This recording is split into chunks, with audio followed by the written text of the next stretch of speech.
maestri e dei miei maestri, perché una cosa per me molto importante in generale nel buddismo, a cui io ci tengo molto, è la gratitudine. E se io posso condividere qualcosa con voi è perché qualcuno a me l'ha insegnato, qualcuno a me l'ha trasmesso. Quindi queste preghiere che faccio adesso è un momento in cui, per ricordare la gratitudine verso mio maestro Lama Michel Rinpoche, i suoi maestri e così via, tutti quelli che in particolare a me mi hanno trasmesso e mi hanno insegnato. La prima parte è in tibetano, la seconda parte in sanscrito.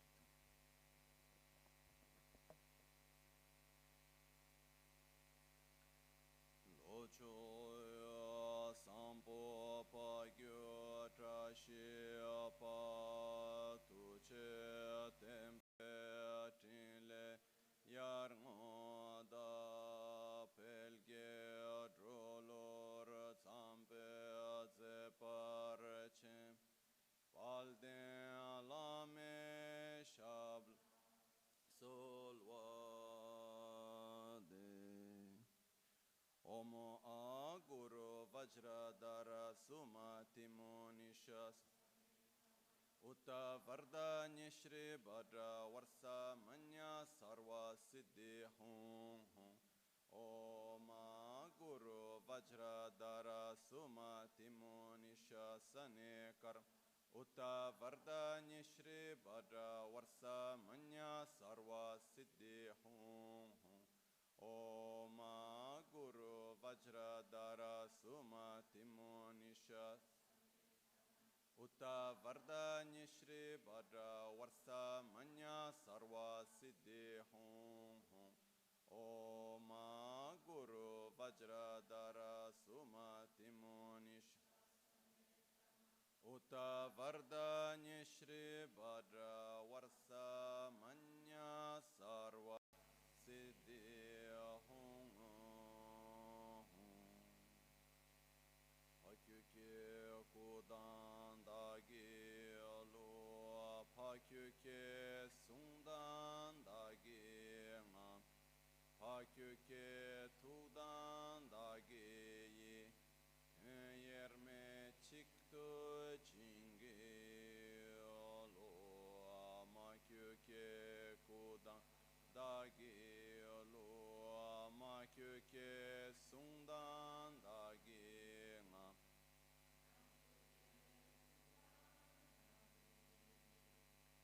yerme chikto chingi lo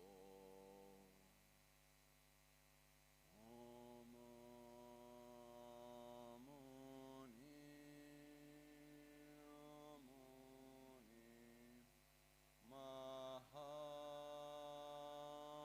Mahamuni Shakyamuni Swaha Om Muni Muni Mahamuni Shakyamuni Swaha Om Muni Muni Mahamuni Shakyamuni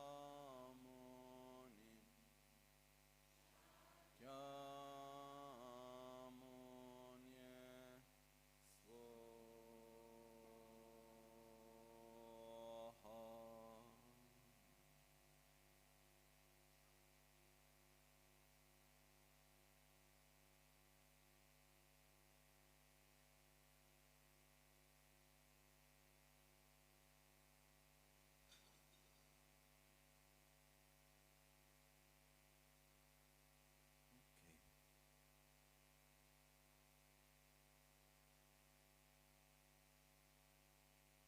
Oggi il mio intento non è quello di voler insegnare qualcosa, non è neanche quello, per essere sincero, quello di voler far conoscere il buddismo, ma è più che altro di poter condividere con voi alcuni concetti, alcuni modi di vedere il mondo che a me personalmente sono stati di grande beneficio. E io spero che a voi possa anche essere di beneficio, che vengono dagli insegnamenti di Buddha. Però l'obiettivo non è quello di vivere in un mondo buddista. L'obiettivo è di quello di vivere in un mondo dove ci sia più pace. Our objective is to live in a world where there's more peace, more respect, more gratitude, more love, more satisfaction, more harmony. And that can begin, there's no alternative but to start with ourselves. And there is something that personally helps me very much. And let's start from the beginning. From the beginning. In these very few years that I've lived so far, since a child I was able to travel extensively together with Lama Michel Rinpoche, my parents, and then alone from 12 years on. Together with Lama Michel Rinpoche, we would travel for 2-3 months a year. I was able to meet people of all kinds, very, very, very, very rich people, people who were materially poor, great scholars, and let's say those who had perhaps a lot of wisdom, but a very little instruction, formal instruction, schooling, and something that is written in the Buddhist teachings that for me has always been fundamental, which is wherever we go, regardless of the culture, regardless of the social class, the education, regardless of what has lived, we all want to be happy, and no one wants to suffer. And the strangest thing is that at the end of the day, all of us, independently of who we are, we do everything that we do. Even if we do very different things, we do what we do thinking that it's the best for our happiness. Those who dedicate their lives to sports, or those who want power, those who want to spend their lives meditating in a cave, and those who don't want to do anything. At the end of the day, everyone does what they do because within their worldview, their experience, they believe that by doing that, it's the best way to avoid suffering and to be the best way to be happy, to be well. So this is a common factor. We all want to be happy, and no one wants to suffer, and we all do what we do thinking that it's the best for our own happiness, often guided by our own ignorance. Because if we were guided by deep wisdom, we'd all live in great harmony. So this takes me to a golden rule, which is do what you want without moralisms, without saying this you can do, this you can't do. What's important is that it works. What does that mean, to work? It means that it actually brings us to a state of satisfaction, joy, peace, and well-being. It seems of an incredibly permissive rule, but when we really follow it, it's quite restrictive. So let's start here from this point that we all want the same thing. So the question, do we want to be happy or not, doesn't exist. We all want to be happy. And if we look back in history, human beings,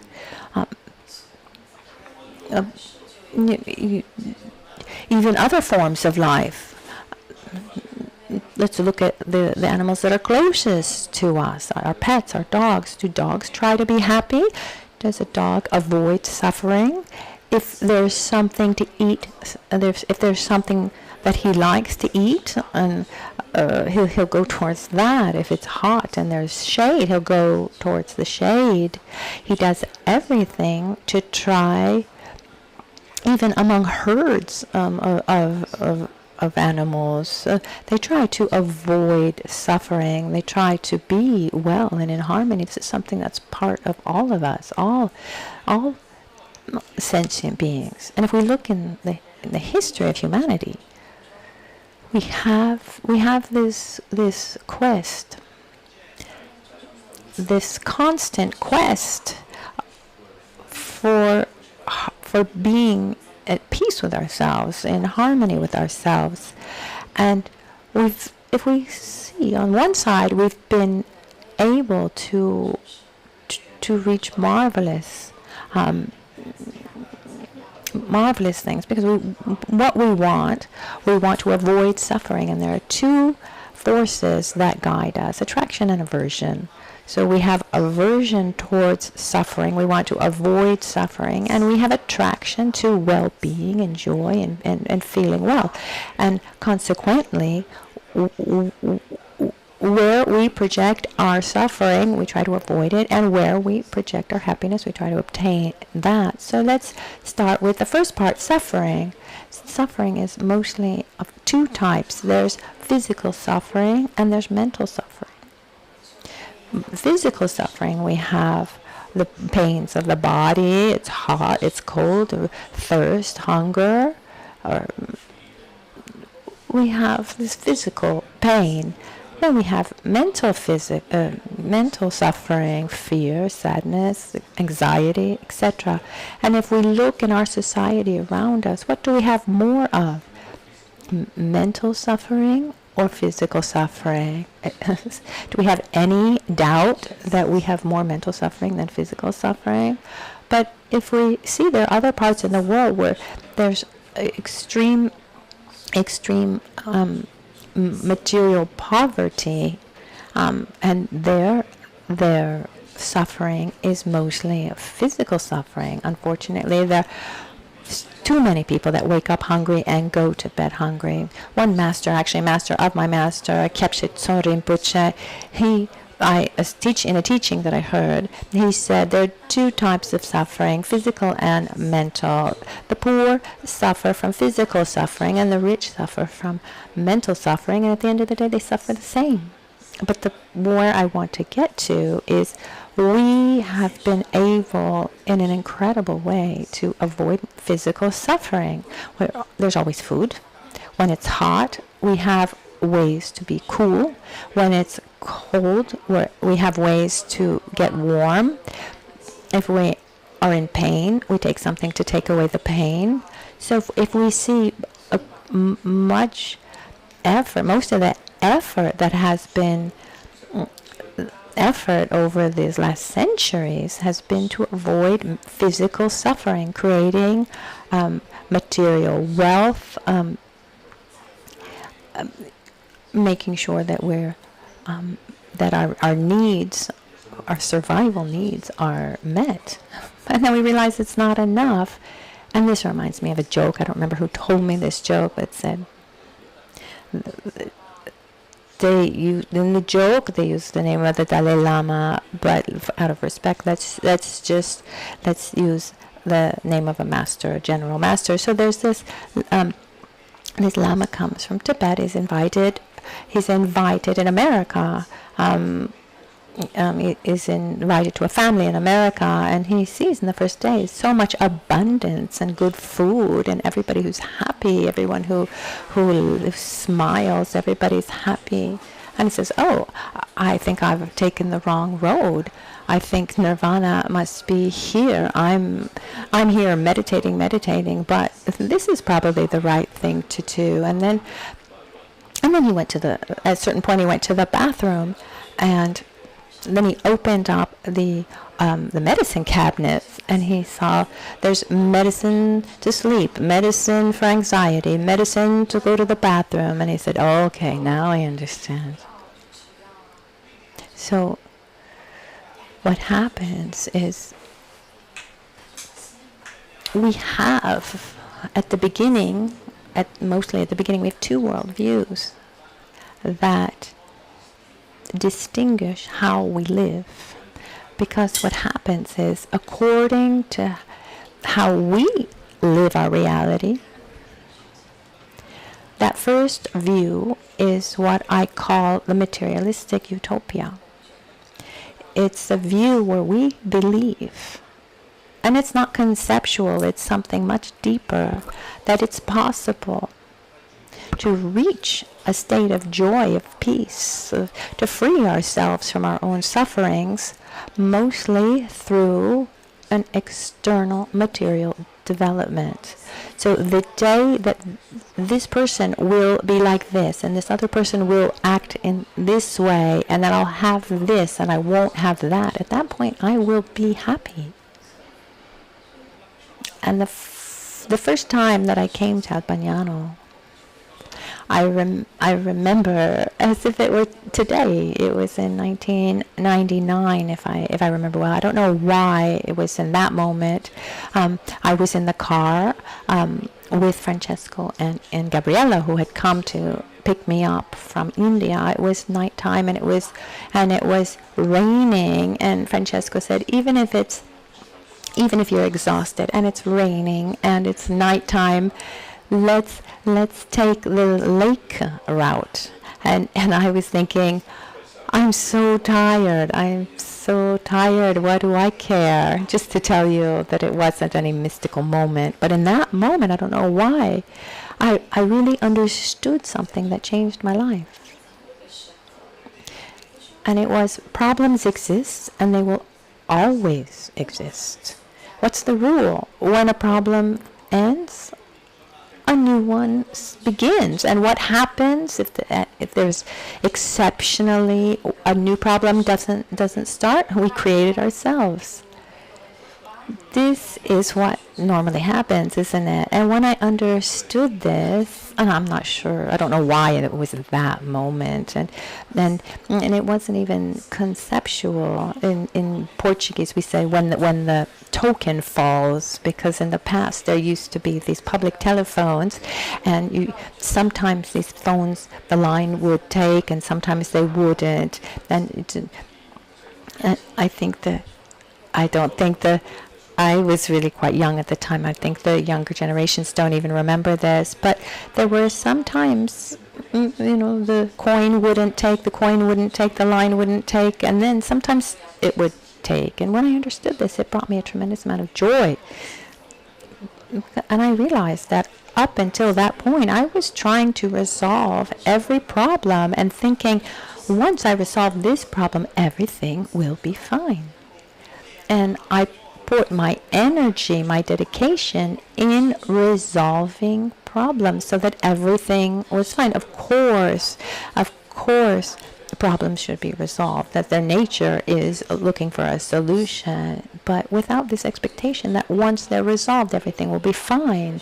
Because let's say that we've done a couple kilometers, we've all lived enough to know that once problems are resolved, we don't find a perfect world. So I realized that my objective can't be trying to live in a world where everything that I want happens in a kind of heaven, where and when we think about a heaven, normally what is heaven? It's a reality where it's a reality that is free from what we don't want, is full of what we want, and it lasts forever. I mean, that's more or less what we're hoping for. But we know that it's not enough. So my objective from that day has been, I want to be well. I want to be well with myself and with others, independently of where I am, with whom I am, and the situation I find myself in. Because I've seen people with material external conditions that were marvelous, and I've seen them suffer as if they were in hell, and I've seen people with very difficult situations, external situations, and live as if they lived in a pure land. Why?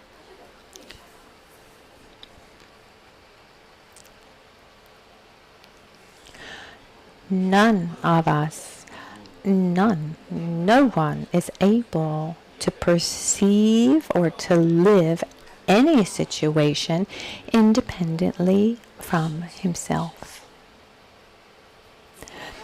Everything that we see, everything that we live it through this filter of ourselves.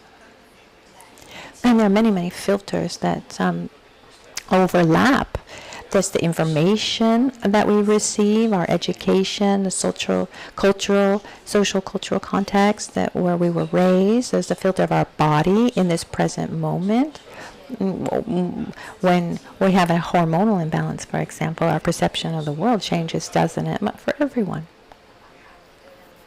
So what happens is that each one of us, inevitably, we live and we perceive everything in every moment through the filter of self. But when we live the various situations of our reality, are we aware that what we're living is just a mirror, a reflection of ourselves, or we think that that is reality? Like now, in this moment, you see me, right? And I see you. And if you ask the person next to you, can you see Lama? What would the answer be? Yes. But when you ask, can you see Lama? Do you think that that person is seeing the same Lama that you see? If you say, are you seeing the Lama that I see? The real answer would be no. Because I see you. But in reality, what I see is my version of each one of you. And then in the same way, you see your version of me. Vice versa. A little bit like sound. If we hear this sound and we asked everyone, can you hear this sound? Without philosophizing, what would the answer be? Yes, but the sound you hear, is it the same sound that I hear? Let's try to analyze for a moment.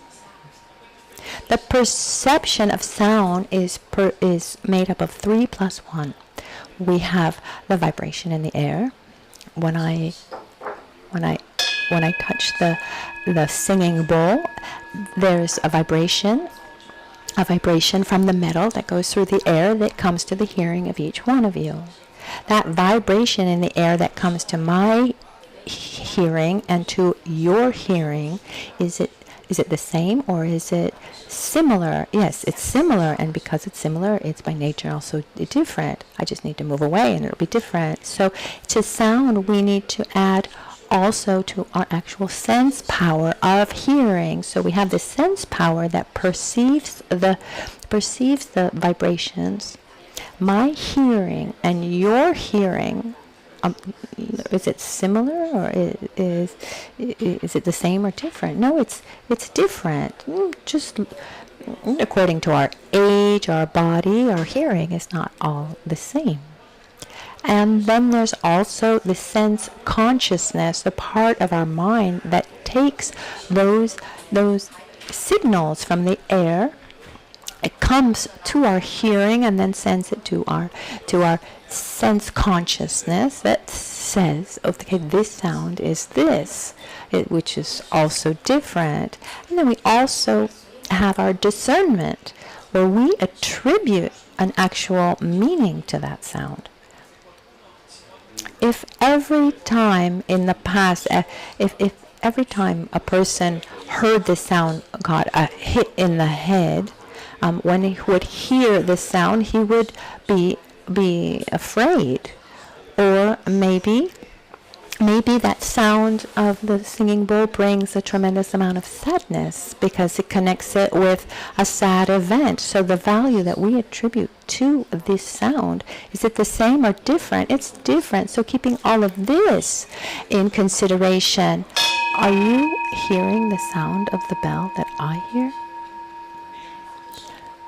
No, and I don't hear the sound that you hear. Obviously, if we tried to live our life like this, it would be impossible in this sense. We create conventions. We live within established conventions, but at a certain point, it's as if these conventions become reality, and we live our lives as if everything that we see and perceive in every moment existed in an autonomous and independent way, independent from us. Let me give you an example. Some time ago, I heard a psychiatrist, I think, that talked. Well, I had a very beautiful conference. He was speaking at a certain point, was speaking about micro abandonments, saying that he had a patient. No, it was a couple actually, and the girl was saying, "My husband, every time that some things happen, he gets incredibly angry." I can't remember now, it was the husband or the wife, but he, for example, if I come late for lunch, or I don't say that just small things, that I don't say that I'm going to be home at a certain time. I don't know. And he exaggerates the reaction, and so these are called, she called them micro abandonments, because this person as a child lived real trauma, real abandonment, and every time this person lives anything that is similar or reminds him of that feeling, all of that trauma comes out. So, even if the wife or the husband, whoever it was, is late for lunch, the feeling is, you are abandoning me. So the point is, none of us is able to live the present moment independently of our past. And in every moment, what we see, reality exists, of course, but we're not able to perceive it independently of ourselves and the things that we've lived, independently of who we are. So we live a reality that is subjective, not in the sense that it doesn't exist, but in the sense that none of us is able to live it independently of ourselves. That's quite clear, isn't it? So if within me I have a lot of sadness, a sense of abandonment, fear, etc., wherever I go, I bring that with me. Imagine that at a certain point that we take the entire population of the city where we live. Okay, and those of you who live in Bay or in Verbania, let's consider the entire territory of the VCO. Let's imagine that we all at one point we go to heaven. What happens to that heaven? Do we bring our own dynamics with us, this planet? With the nature that is available to us, it could be heaven, but it's not. It's not. Not because of nature, not because of the external reality, but because of the way that we react, we relate to each other here on this planet, that it's not a heaven. So in our own lives, each one of us, so we have our own filters. And a fundamental point from the beginning, this first crossroads, is understanding, in my life, do I want to create a perfect reality? Do I want to live in a perfect world? Or do I want to live in harmony with the world as it is? Is that different? Is the difference clear? Because as long as I want to live in a perfect world, then I need to try to make people act in a certain way. Situations need to be in a certain way. I try to remove myself from situations I don't like, etc., etc. I can do that my entire life, and I've never seen anyone successfully manage that. Sorry if I have that news for you. I know people with a lot of money, with fame, with power, beauty, marvelous families, friends, many beautiful attributes and things, but I've never seen anyone through these things have a life that is truly full of satisfaction and peace and well-being, without taking anything away from friends and family, etc. But it's not enough. I don't know if it's ever happened to you. I have. I imagine everyone has. If you've had this experience of being in front of a difficult experience and saying to yourself, I don't want to live this situation anymore, and you do everything possible to get rid of that situation, but then you turn the corner, and there you have that same problem, maybe different color, different sounds, different faces, and then you say, once again, I'm so unlucky. It's and then you do everything possible to change that situation, and then you turn the corner again, and there you are, right from the beginning again. And this reminds me of a joke. A joke that I would tell as a child, 5 or 6 years old, and I would go, I would say, everywhere I touch myself, it hurts. I touch my head, it hurts. I touch my knee, it hurts. I touch my shoulder, it hurts, etc., etc. I touch my tummy, it hurts, etc. And then I would ask at the end, what sickness do I have? I have pain in my finger. All right. I don't know if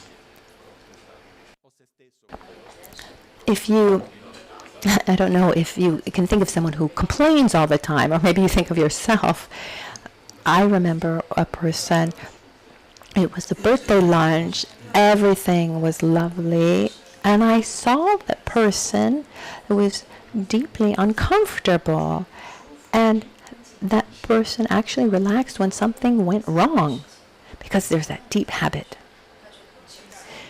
What happens is this first crossroads is fundamental, because each one of us in our lives, we do what we do according to what we want. We don't do what we don't want, really. And to remember this, there's a phrase that I really like, is from a Tibetan master, the 6th Dalai Lama, who didn't want to follow the monastic way, and at a certain point he left the Potala. He said, I don't want to be the king of Tibet. And then he was actually recognized as a great poet. And at a certain point, in one of his poems, he says this in 2 different poems. In one he says, if I desired enlightenment as much as I desire women, I'd already be enlightened. And then in another poem he says, if I desired enlightenment as much as I desire you, I'd already be enlightened. And he was right, because when we fall in love with something or someone, how often do we think about that? Once a girl who was strongly in love, she said, no, only once we think about this person, once, that never ends. And it's true, when we want something, our energy, we put all of our energy there, and we don't look at the amount of energy we're putting into what we want. And this desire is one of the strongest energies that we have. And it's according to what I want. My energy gets put where, according to what I desire. Do I want to create a perfect world? And I don't mean the entire planet, I mean my own little world. Or do I want to reach my own state of balance that allows me to live the world regardless of the situations? For me, an example of this is a little bit like, a short time ago I saw film, a documentary, a girl, an Australian girl, who sailed the world in a sailboat. And when someone, she was 16 years old, and she did 216 days alone, sailing around the world in a sailboat. When one leaves for such a trip, does one know exactly how the wind will be, the currents will be, the weather? If you need to have this certainty that the wind will be like this, and the currents will be like that, and the weather will be like this, then one would never leave. No, one leaves, one departs on such a journey, knowing that one has faith in one's own tools to manage any situation. A day without wind, a day with bad weather, a day with opposite currents, because I trust my own inner resources to face that reality. If we tried constantly to use as a reference point for our happiness, that the weather has to be right, the conditions need to be perfect, the weather, the currents, the wind, then we're ruined from the start. Instead, if we embark on a journey saying, regardless of the situation that I face, I will meet that. I will face that with the resources that I have, and I want to grow from my experiences. So my objective isn't about living in a perfect world, but instead of having inner resources to be able to live the situations that I find myself in, that I face. It's a different objective. So the first crossroads is, do I want to live in a perfect world, or do I want to cultivate resources so that I can transform everything into a perfect world? It's clear, isn't it? If we choose that first road, that's a choice. And the second one, if we choose that second road, we need to understand how to do it. And Buddhism is based on that second choice. And there are 4 questions that Buddha asks us very clearly. These are questions that we all have. And in Buddhism, it's called the 4 Noble Truths. And one of the great problems of Buddhism in the West are translations, because when we talk about the 4 Noble Truths, it really gives a different idea of what they are. These are not the 4 great truths. No, these are 4 things that we all see. But here, Buddha explains them through his own perception. It's not about reality and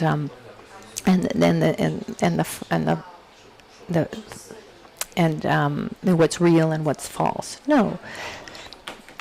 It's through Buddha's view. The first question is, what do we want to avoid? And Buddha talked about 3 different things. The first is called the suffering of suffering. In just a few words, is what we call suffering. Physical pain, mental suffering, etc., etc. And on this point, there's just a little reflection that means already a lot. If we have physical suffering, where should we look for the solution, in our body or our mind? If I'm hungry, do I go to meditate? No. At a certain point, I'll need to eat. And if I have some physical problem, I should go see a doctor. So if we have a physical problem, our solution can be found in our body. If I have a mental suffering, where's the solution? Is it at the mall? In my cell phone? In a bottle of wine? Our tendency when we have a mental suffering is to try to forget, not to resolve. But does that work? After that joy of buying something that we like, or that moment of trying to take our minds to distract ourselves. No, then that anxiety, that fear, that anger comes back. So it's very easy. Body, body, mind, mind. And Buddha talked about a second type of suffering that he calls the suffering of change, or the suffering of change. And it's not actually a suffering the way we know it, but they're different things that we project our happiness onto, but things that just cannot uphold that state of happiness. For example, the pleasures of our senses, and this is incredibly relevant in our times, related to dopamine. When we experience some kind of pleasure and feel this dopamine, we like it. When it ends, do we stay in that state of satisfaction, or do we want more? And that inner sensation is actually of anxiety, and chemically it's explained. But what Buddha said is these things are where the more I have, the worse off I am. And not the opposite. For example, if I'm very thirsty, I drink water. Is it good for me or not? I feel pleasure. But then I keep drinking water. A glass, 2 glasses, a liter, 2 liters. The more water I drink, that level of sensation, does it increase? Or no, it diminishes until it becomes actual suffering. Another example that I like, if someone who comes to us, someone we love, someone comes in and caresses us, and it feels good, but then that person keeps that caress, the same intensity for 10 minutes, a half an hour, an hour. It just keeps going at a certain point, maybe to not create any kind of diplomatic trouble. One says, oh, I need to go to the bathroom. And we find an excuse to put an end to it. And there's nothing wrong with sensory pleasures. And the pleasure of eating, of seeing things we like, listening to things we like, or physical pleasures of the body, but they just simply cannot uphold, they cannot maintain that level of satisfaction. Sooner or later, they will turn into suffering. And these are 3 things, actually: sensory pleasures, material wealth, and the recognition of our image. Someone that compliments us, for example. A classic example is, someone comes to you and says, that person, the person that we really admire, this person said something so nice about you, and then we say, what? I didn't get that. What? I didn't. Can you repeat that? Or we say, oh no, that's not true, until that person says, no, it's really true. This person said this. Why? It's a kind of massage to our ego. There's that feeling of pleasure. But how long does that last? Not very long. After a while, we always need more. And when we get material things, the more I have, the better off I am, or the more I have, the more I need to reach that same level of well-being. It's like that. Or I get something I like a lot. Oh, how wonderful. Oh, my glass of water. No, after a while, it's not enough. I need something else. So material wealth or goods, and the recognition of our image and physical pleasures, the pleasures of our senses. There's nothing wrong with them in themselves. There's no sin. There's nothing wrong. There's nothing wrong with these 3 things. They're just traps. Illusions of happiness, because they can't uphold, they can't sustain that level of happiness. And that third type of suffering that Buddha talked about is called the all-permeating suffering, which means wherever I go, I take myself with me. Sometimes sometimes people have said to me, Lama, please help me. I want to take a vacation from myself. It's not possible. People try. Those who drink more than they should, or smoke something. It's a way to try to alienate, to move away from oneself. So this all-permeating suffering is about. It's like this. If I put on the glasses of sadness wherever I go, I'm going to see everything through these lenses of sadness. If I put on pink lenses, I'll see the snow-capped mountains pink. If the lenses are blue, then they'll be blue. When we wake up on the wrong side of the bed, the day goes wrong. Instead, when we wake up happy, if it rain or shine, we're happy. So what happens when we talk about the all-permeating suffering, it means that wherever you go, there you are. I can bring myself with me. And as long as my body and mind are polluted by this obsession with self-gratification, of selfishness, this inability to see others, that we see everything in relation to the I and the my, that generates anger, envy, jealousy, resentment, anxiety, fear, etc. Wherever we go, sooner or later, we will suffer. Because we see our world through this filter, these filters. So in front of this, what do we want to avoid? Is it enough to avoid external situations? No.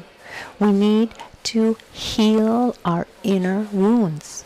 We need to heal and free ourselves from our fear and anxiety and arrogance and envy, jealousy, anger, etc., etc.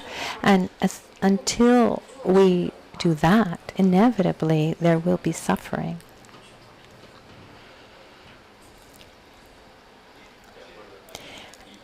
And saying something that is maybe not so nice, not only will we keep repeating those dynamics, we teach those dynamics to others, to our children, to our grandchildren, to our friends. We transmit this way of relating to reality. I don't know if you've ever realized at a certain point in your life, maybe just after adolescence, to be a little critical of your parents, and then at a certain point you realize that you do the exact same thing, that you have those same dynamics. We learn and we teach. Sometimes joking around a little bit about reality, someone who's going to have a child or has just had a child, I think the greatest responsibility of a parent is that a parent should be what he wants the child to become. Because we teach not just with words, but by example, by our presence. So as long as we'll have certain dynamics, we will suffer. And this brings us that second question: why is it that we suffer? If we asked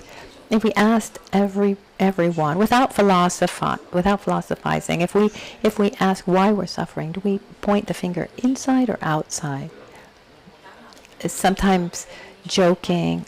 The classic Buddhist, excuse my sarcasm, the classic Buddhism says, why do I suffer? The causes of the suffering, obviously, ignorance of seeing reality in an incoherent way that generates this obsession of of selfishness, where we see only ourselves, and that actually generates our mental defilements through which we act, and then those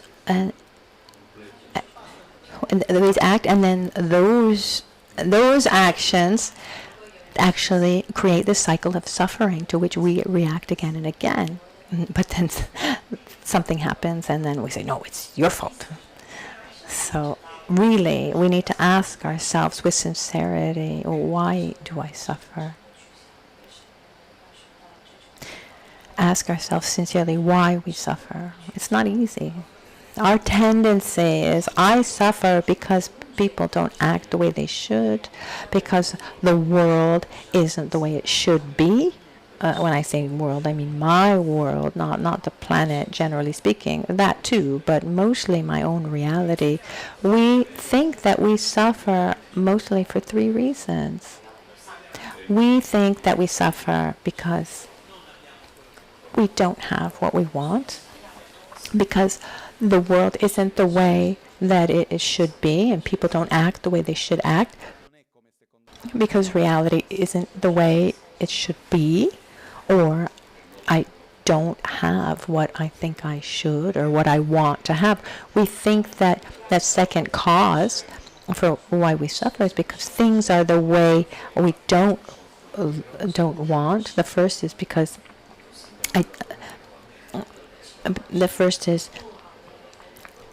don't have, and then the second is the things that we have to experience things that we don't like, and the third point is that we have to separate from the things that we do like. So we're constantly trying to get what we want, avoid what we don't want, and keep what we have that we like.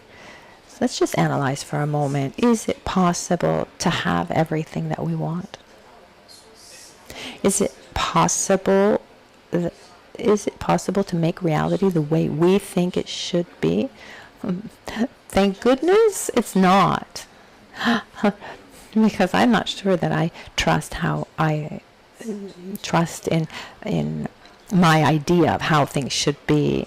We have this rule that's very basic. The more that I have, the more I need, and the more I need, the less I have, because how much I have is really relative according to a comparison. Having a lot or having a little, is it objective or subjective? A lot or a little exists exclusively based on a relationship with something else. So if I want 1,000 and I have 500, 500 is not a lot. But if I want 100 and I have 500, if I want 100 and I have 500, 500 is a lot. But the more I have, the more I want. Once I was at a school in Milan, the school of Maria Pizziconi, Milan. Sooner or later, one of these children present at the time will come. It was about 20 years ago. So they invited me to the school in Milan.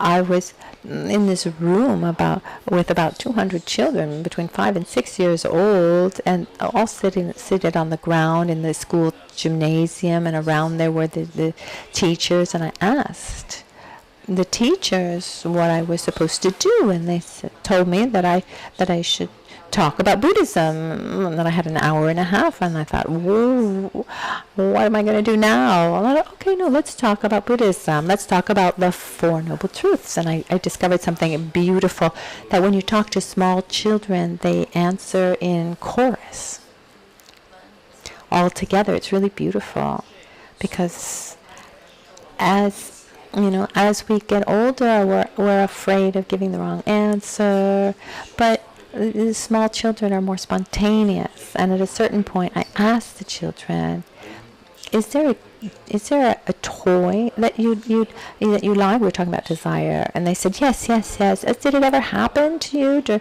for your birthday or for Christmas that you were able to get that toy that you wanted? Yes. Were you happy with the gift that you received? Yes. Everybody. Do you still have the toy? Yes. Does it make you as happy as before? No. Do you want another toy? Yes. How happy will this toy make you? A lot or a little? And a little bit a little unsure. They answered just a little.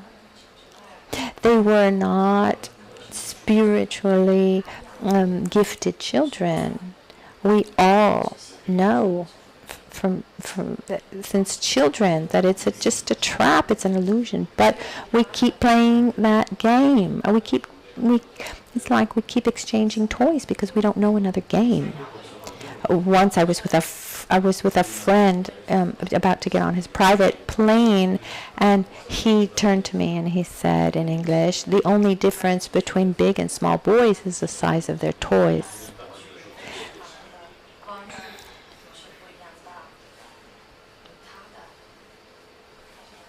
So what happens is we live this illusion. We live in this illusion that to be happy we need to get what we want, and not just material things. It also, people need to act in a certain way. I suffer because reality isn't the way I think it should be. Is it possible to avoid the things that we don't like? No, because if my finger hurts, no matter what I touch, I will feel pain. If I have this filter of sadness, I will feel sad.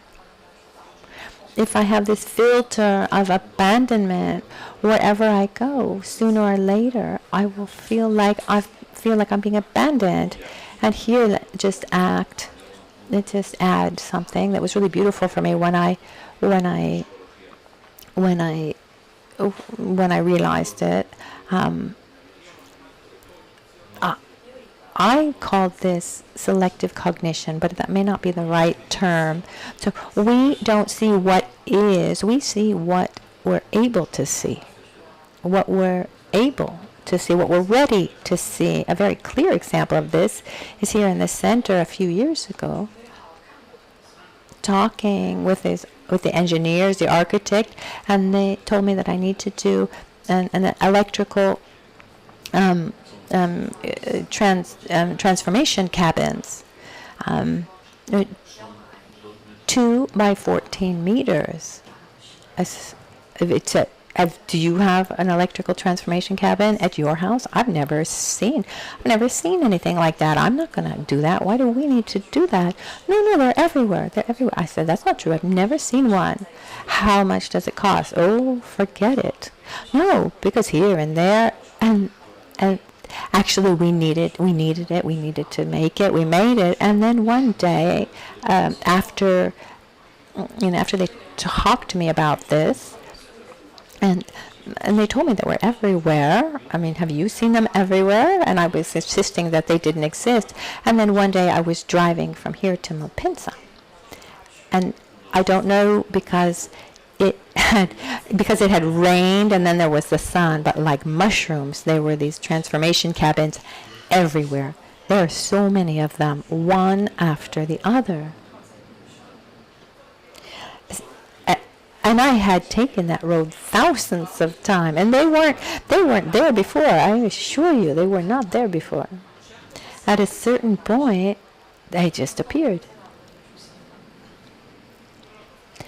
But the craziest thing is that not only do we see only what we're ready to see, but we try to find a coherence between our feelings and what we see. If I'm feeling sad, do I simply accept that sadness and try to feel joy? Or do I look for a reason? When I feel joy, do I simply accept that feeling of joy and live it fully? Or do we look for a reason? No, we're constantly looking for a reason outside. We're constantly looking for something to correspond to our feelings, outside, inside. If I'm feeling lonely, I'll look for the reason why I'm feeling lonely. If I feel abandoned, I'll look for reasons to explain why I'm feeling abandoned. And regardless of how many people, how many loving people I have close to me, I will be lonely and abandoned. So Buddha said to us, this is an illusion. It's a trap. Thinking that we can be happy once everything will be the way we want it, and way we want, and be free from the things we don't want, and this idea that we can hold on to what we love forever. No, as soon as something begins, it transforms and dies. This is the nature of everything. We don't suffer because things finish. We suffer because we're not able to understand and accept their impermanent nature. So why do we suffer? Because we can't have what we want, or because we want what we can't have. Let me repeat that. Do we suffer because we can't have what we want, or because we want what we can't have? We suffer actually because we want what we're not able to have. And to understand this well, let me give you an example.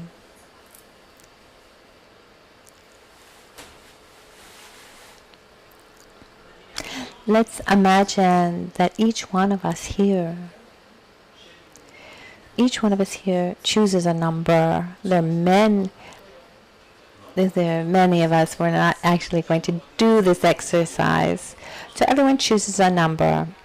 And you decide if you want to divide or multiply, add or subtract. And let's make a huge equation. And let's say that our result is 35. And then someone says, well, I don't like the number 35. But if we do that same, if we redo our equation, we'll get back to the result of 35. It's said that mathematics is not an opinion. I mean, if we redo, without getting into another subject to where we talk about what is one, but what is one, it seems like it's objective, but it's not. Sorry, I just have to talk about this now. What is one? Is it objective, or is it a convention? It's a convention. How many parts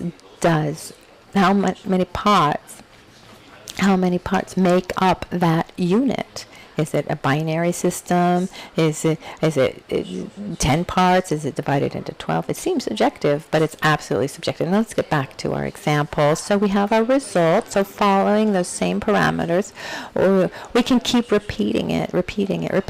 We'll always get back to our result of 35. And someone said, well, what if I change my number? The result changes. Or if someone says, I don't like 35, and then I look around and say, who is responsible for this 35? Why is 35 our answer? And if we looked for the guilty one, the one to blame, who's the one to blame? Is there one person who is to blame for the result? We are all. It's all, and at the same time, none of us, because there's not one person. But if one person changed the number, our result wouldn't be 35. So if I don't like 35 as a result, I shouldn't be there saying, oh, it shouldn't be 35. What I need to do, I need to add or subtract or multiply or divide in a differently to get to a different number. But that 35, is it perfect, or is it a random number? perfect in the sense that given the numbers that we had and the equation that we had, the result couldn't be different, just the way a tree, just the way a leaf falls from a tree. It falls somewhere. The place where it falls, is that place perfect, or is that place also totally random? Is it a result of the infinite interactions of the wind and the insect that ate the leaf, and the child that was playing, the age of the tree, etc., etc., etc. So we can say that where the leaf fell was perfect. So in this present moment in our lives, is this present moment a random moment, or is it the perfect result of all actions that have come before? So what I desire, if I desire something that I don't have, I'm not a victim of the world. I'm not a victim of the world because I can't have what I want. I am faced with causes and conditions that are not conducive to having those things, which doesn't mean that we have to. And we don't suffer because we live difficult situations that we don't want. No, we suffer because we don't know how to face in a balanced way certain situations. And we suffer when things that we like, when we are separated from the things we like, because we can't accept the impermanent nature of things. So when we complain about these three ways of suffering, we become the victim. If I'm not happy, it's not my fault. When I recognize instead that I suffer not because I can't have what I want, but that I project my happiness onto something that doesn't have the correct conditions for it, and then I realize, when I realize that it's the inner conditions that are lacking are bringing my suffering. Just like Buddha says, I am my own protector, I am my own enemy. And one of the first steps along the spiritual path, in my opinion, the religion aside, is stopping to victimize ourselves. We need to stop victimizing ourselves. We're great at saying that it's someone else's fault. It's the world's fault. If it were someone else's fault, then that other person could resolve the problem. But our happiness or our suffering, sincerely speaking, can someone resolve that for us? Can we? Yes. So what happens is the cause of suffering is not external, but is mostly internal. The way I live my reality, that's caused mostly from our selfishness, this obsession of self-gratification caused from anger and attachment and envy, dissatisfaction.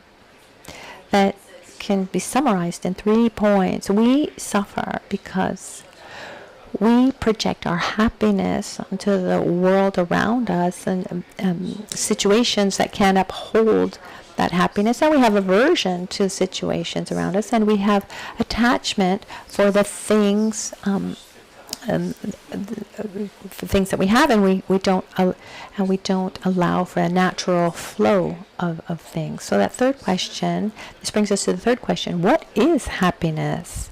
And there's something that sooner or later I really want to do. This is a Buddhist ad, because there's a very simple concept. In my life, one of my main defects that I've really worked on, I'm still working on, is my own laziness. I've asked myself, why? We know that we want something, we know that it's good for us, but we know and we still don't do. Why? It's said that we do what we want. In other words, in a more classic term, which is enthusiastic effort, is said that enthusiastic effort is the result of aspiration, which is the result of faith. In other words, I put energy into what I want, and I want what I believe and what I know. If I'm a company and I have a product that I want to sell, I want you to invest energy into my product. What do I need to do so that you buy my product? I need to make you want it, and for you to want it, you need to know it. So I'm going to make an advertising campaign that has this objective to show something and make that person know that product and think that person can have it. For example, years ago I was buying my first car, and I had a very specific budget, and in those days I went to Holland, and there was an ad for Rolls-Royce, and the campaign slogan was, if you ask the price, it's not the car for you. And when I said that, in my list of desires when I was looking for cars, was a Rolls-Royce present? No. First of all, because I don't really like it as a car, but it was completely out of my imaginary budget. So I don't even desire it because I don't believe that it's something that I would be able to get. So we desire what we think we can get. So do you want to buy a Mercedes? You can make 35,000 comfortable payments. Okay, with 35,000 payments, yes, I can do it. So yes, I desire this car. So what would a Buddhist ad be? Because generally speaking, advertising works. It's one of the greatest businesses of the world. Why does advertising work? When I repeat, it moves something within. So let's try to imagine. I don't want to make a Buddhist ad really, but let's just try to imagine it for a moment. And it requires a little bit of imagination. For a moment, observe your own life. Observe your physical sensation, your body. Observe the material situation in which you live. Observe the people that you live with, your job, your environment, and society. Try to make a kind of photograph of your life, a detailed photograph. Now, keeping that image of your life that you have, we allow ourselves for a moment to imagine our own life with a couple changes. Imagine your life in all of its various aspects, where you don't act anymore with anger.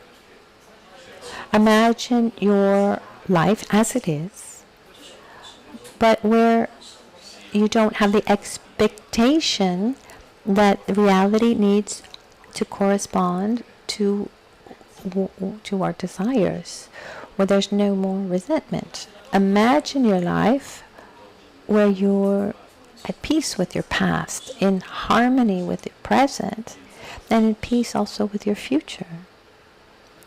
Imagine your life as it is, but there's no more dissatisfaction and this feeling of being the victim of the world, but there's harmony with harmony with the world around us, a deep sense of connection with others, and a profound feeling of love with every being we meet. In other words, imagine your life where you have a deep feeling of peace, harmony, and joy. The question, so in this question, is this something we want? Is this something we want in this life? If you want, there are 35,000 comfortable payments to make. It's possible, because to have this life, we don't need to eliminate our anger, eliminate our generosity. No, we need to cultivate love, cultivate satisfaction, cultivate respect, cultivate gratitude, because where we see the darkness, we need to go towards the light. So what do I want? I want to be in a state of peace with myself and with others. And to do this, what do I need to cultivate? Love towards myself, love towards others, and a correct view of reality. Because if I want to live in a perfect world, then I need to put energy into trying to make that world the way I want it, and where I try to impose my view on how things should be, impose my view onto others.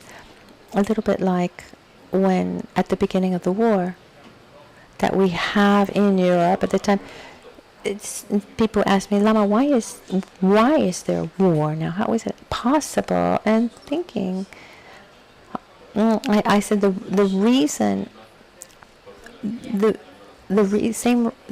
why there's a war is the same reason why two siblings within a family fight, but on a greater scale, because each one is convinced that they're right. They're worried about their own happiness, and they're unable to see the needs of the other. But to overcome all of that, we need to start not into going against that darkness, but going towards the light. To cure the sickness, we can't eliminate the sickness. We need to cultivate good health. To eliminate conflict, the conflict it doesn't need to be eliminated. We need to cultivate harmony and friendship. You can't win a war. I mean, one thing is the end of a war. Another thing is creating peace. We need peace. We need harmony. But starting from our own small realities within our family, with the people that we interact with regularly. So, and the last of the 4 questions, and so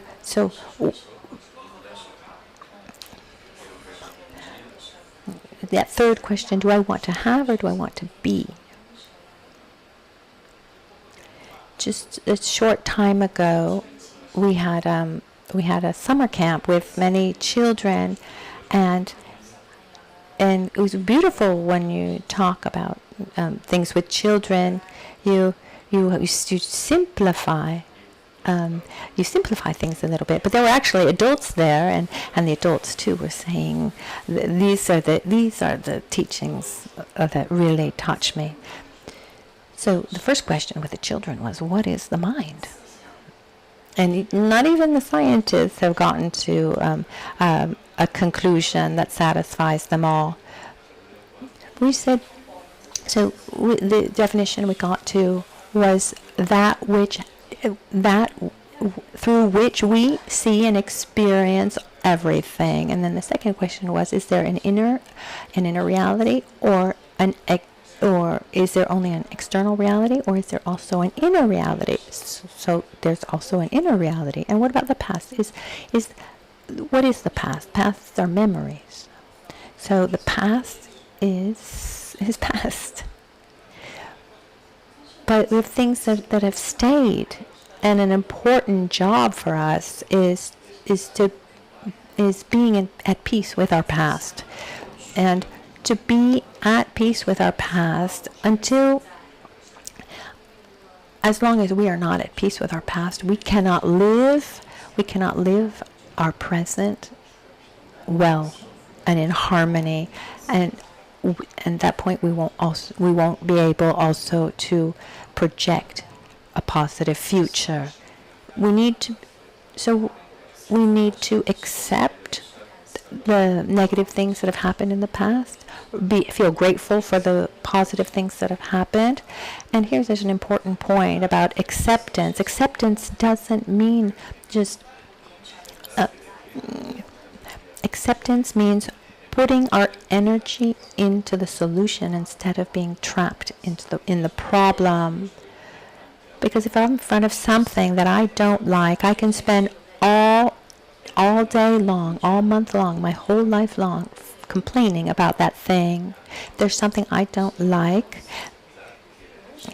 So instead we accept, we say, okay, causes and conditions have brought the situation to be like it is. I want it to be different. So I need to act differently.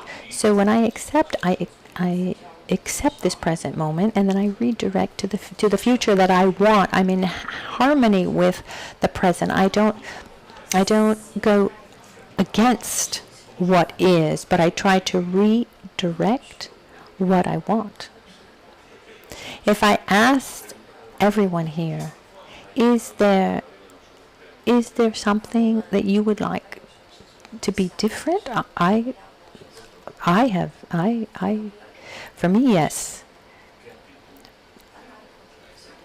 But if we're pointing our finger and victimizing ourselves, we'll never get anywhere. And instead, if we accept with love and kindness towards ourselves, if things are like this, or I am like this, it's because causes and conditions have brought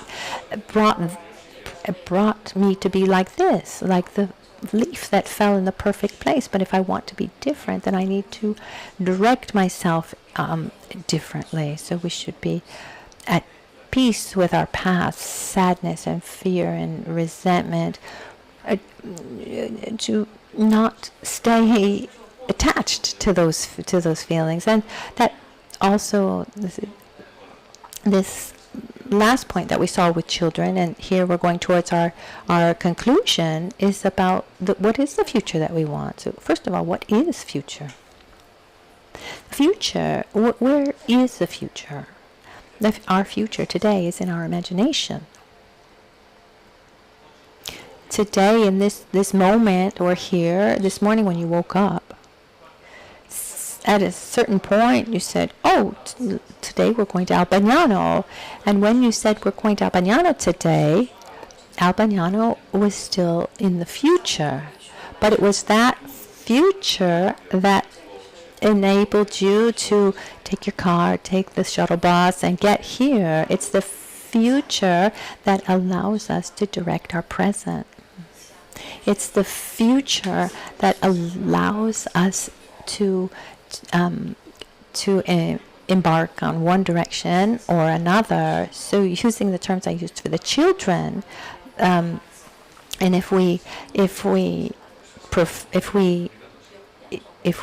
deepen the conversation, it doesn't work, but it also works. So we can say that there are two futures. And there's what I want to do, where I want to go, but there's also an inner future. For example, this evening I want to get home. But how do I want to do that? Do I want to be happy? Do I want to be sad? Do I want to be satisfied? That's my inner future. So it's fundamental for us to dream, to predict our future, because if we don't dream, then we'll never walk in that direction. If we don't dream for peace, we will never walk towards peace, peace for ourselves, peace within our families. And when we deeply desire it, when it becomes our priority, we do everything to get to go in that direction. So I leave you with the question, not what do you want to do, but who do you want to be? last year I was with my grandfather, who's 99 now, and I spent days with him. They were really beautiful, and I was in front of a marvelous person, and I asked myself, do I want to have a long life? Yes. I think we all want to have a long and healthy life, but I thought that it came to my mind there are two stereotypes of old people. There's the old wise person who's able to listen and is free of taboos, has so much experience, can really relate and share with others, a stable person.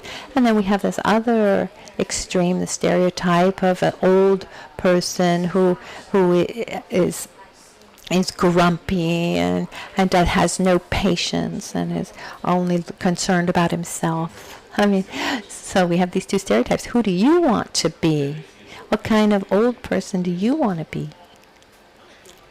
Not that at a certain point one becomes an old wise man or wise woman. It needs to be cultivated every day. So as an old person, do I want to be patient or impatient? Loving and welcoming, or nervous and anxious and selfish? Who do I want to be when I grow up?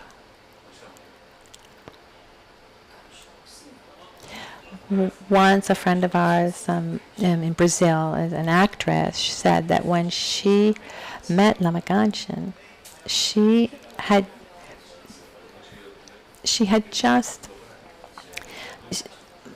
a lot of success and recognition and money, and she finally found her success. And then she said that so she felt that she had reached her goal as an adult, but that Lama Ganchen Rinpoche showed her who she wanted to be as a person at her death. So beyond all of this, so as children, even along all the years of schooling, for example, do we have lessons about becoming a patient, harmonious, and stable person? At school, did you ever have this kind of teaching? Our schooling is based on what we need to do, with this idea that we need to produce, and a day that we don't produce anything is a lost day. Well, who cares if what we've produced? What's important is what we become. Because if I do a lot, and I'm someone who really likes to do, but at the end of my day, if I've cultivated resentment and impatience, nervousness, etc., what kind of person am I cultivating? That one. I become what I do, what I am. Because every word that we say, every thought that we have, every action that we do, they cultivate and they transform our being. So in essence, I invite you to ask yourselves these questions. Who do I want to be? Do I want to be a patient person or a nervous person? Do I want to be a welcoming person or indifferent person? Do I want to be a joyous or sad person, satisfied or dissatisfied? With harmony and calm, or with anxiety and nervousness? I think that we all have the answer, but we need to be so convinced that that becomes our absolute priority. And every day it needs to be so cultivated, because our being, our mind, our body, our body and mind, they're so connected. They're essentially one thing, and they transform constantly. There's no interaction that we have that doesn't shape our being. And in our everyday life, so every day of our life is a training of who we become. And if we see all these images behind us, most represent who we want to become. For example, these various colors that we have, the green represents having courage, joy, being able to rejoice for the happiness of others, overcoming jealousy, envy, and fear. Yellow symbolizes having humbleness, having generosity, and being generous, and overcoming miserliness and arrogance. Blue symbolizes stability and love, and overcoming nervousness, anxiety, and anger. With red, that symbolizes concentrations, correct discernment, and pure speech, and overcoming dissatisfaction, unlimited attachment, overcoming distraction. It's about being satisfied.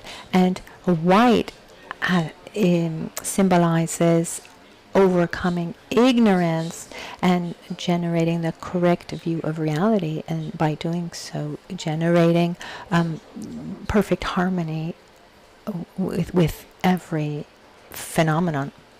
How do we do this? One small step after the other, like as I said, with 35,000 easy payments.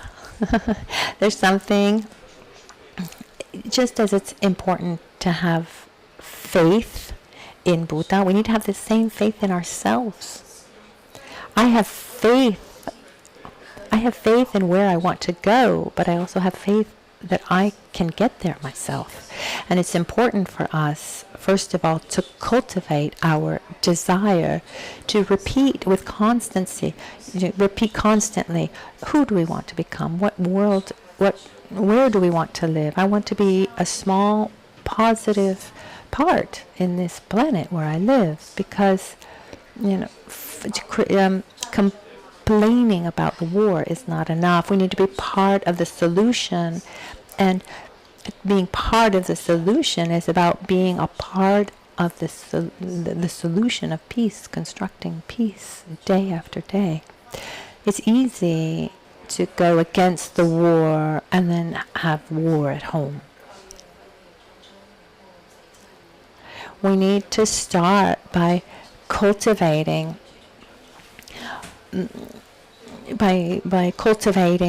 all these positive qualities in every aspect of our lives.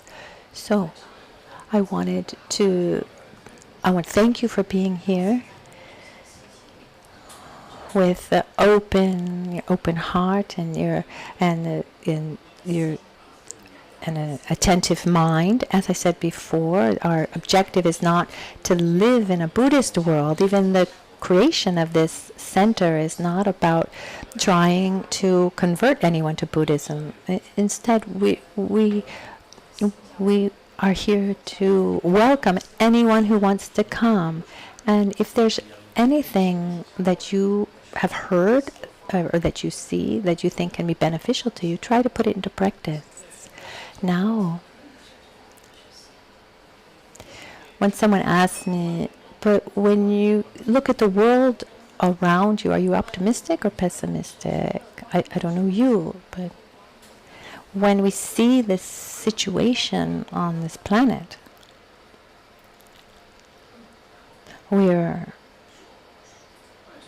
it's not going well in many, many ways.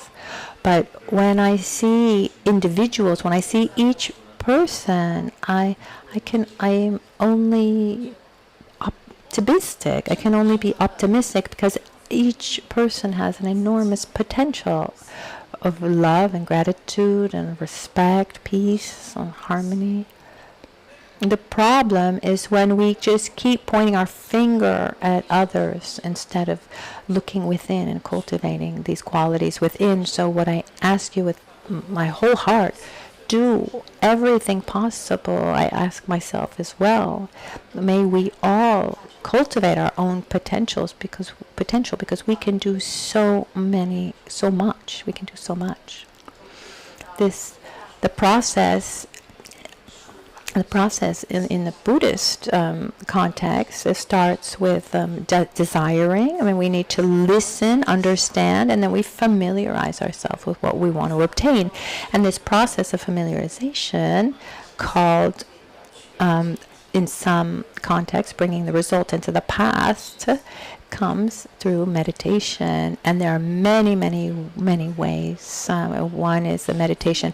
So today we have in the program this practice of meditation. So at one point it's is quite easy, and it also can be seen as very complex. It's based on these colors that I talked about before. Here you see these male and female Buddhas. So they're based on these potentials, these the qualities that we want to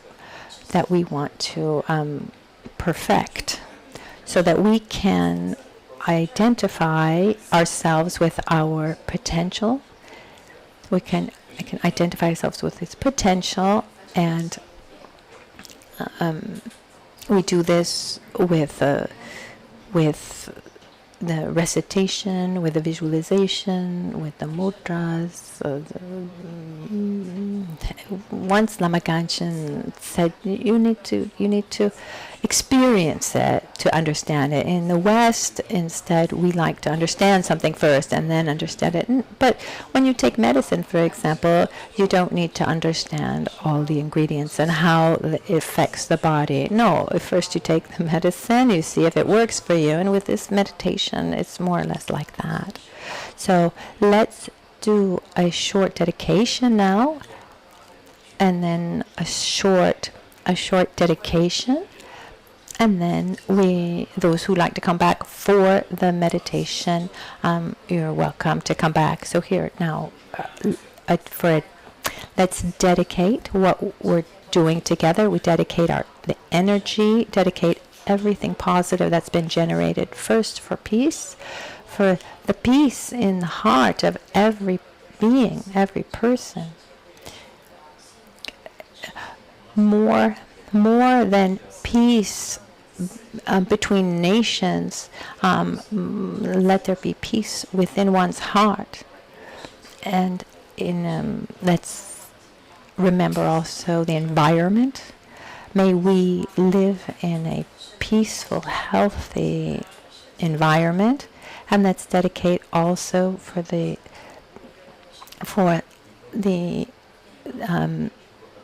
dedicate for physical and mental health. And may we become a positive influence for the world.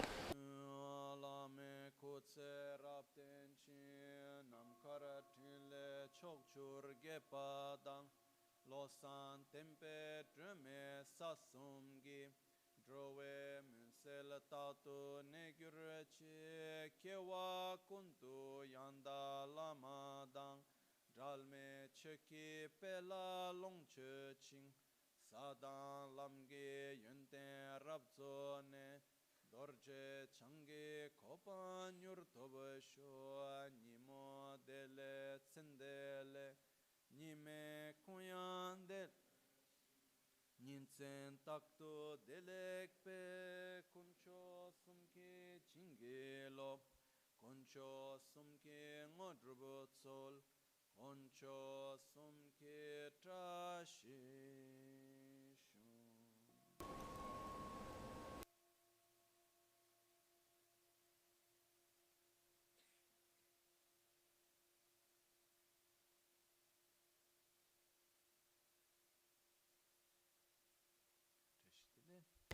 Trashidele. Thank you, everyone. So let's take a 10-minute break, and then we come back for self-healing practice.